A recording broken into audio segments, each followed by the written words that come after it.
আসসালামু আলাইকুম। C programming এর বাংলা ভিডিও টিউটোরিয়ালে আপনাদের সবাইকে স্বাগতম। আমি আপনাদের সাথে আছি মেহেদী হাসান আবিদ। আজকের এই ভিডিওতে আমি আপনাদেরকে শেয়ার করব কেস সেনসিটিভ বিষয়টা প্রোগ্রামিং ল্যাঙ্গুয়েজে। কেস সেনসিটিভ কি এবং শুধু কি সি প্রোগ্রামিং ল্যাঙ্গুয়েজে কেস সেনসিটিভের ভিতরে পড়ে কিনা বা আরো কোনো প্রোগ্রামিং ল্যাঙ্গুয়েজ আছে কিনা সেগুলোই আমি আপনাদেরকে জানাবো।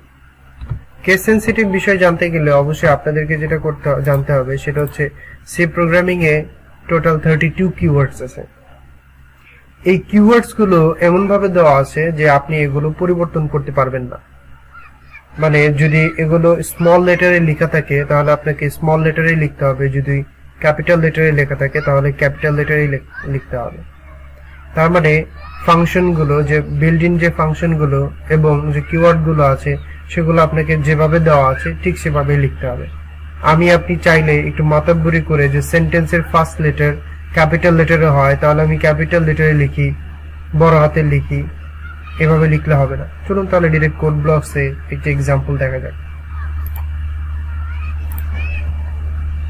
প্রথমে আমি কোড ব্লক সফটওয়্যারটিতে একটি ফাইল ক্রিয়েট করে রেখেছি, জুম করে নিচ্ছি যাতে আপনাদের সুবিধা হয়।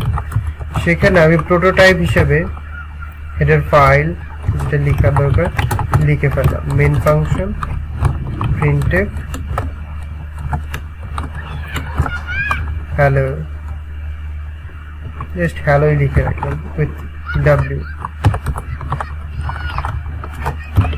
আমি যদি printf এর ভিতরে যে মেসেজটি আছে সেই মেসেজটির কোনো পরিবর্তন করি তাহলে কোনো সমস্যাই হবে না, কারণ মেসেজ আপনি যা ইচ্ছা তাই দিতে পারেন। ডাবল কোটেশনের ভিতরে নরমালি আমরা কোনো একটা মেসেজ দিয়ে থাকি। চলুন একবার রান করে দেখা যাক।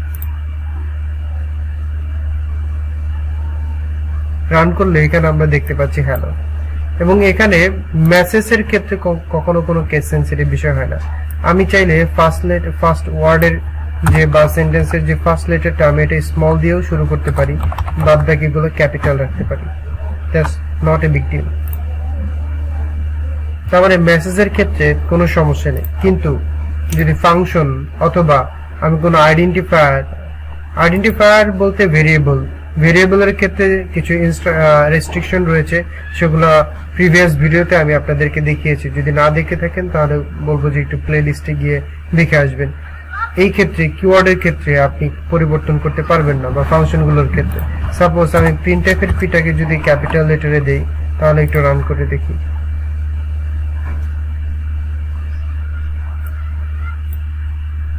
আমাদের রান হচ্ছে না এবং একটা এরর দেখাচ্ছে।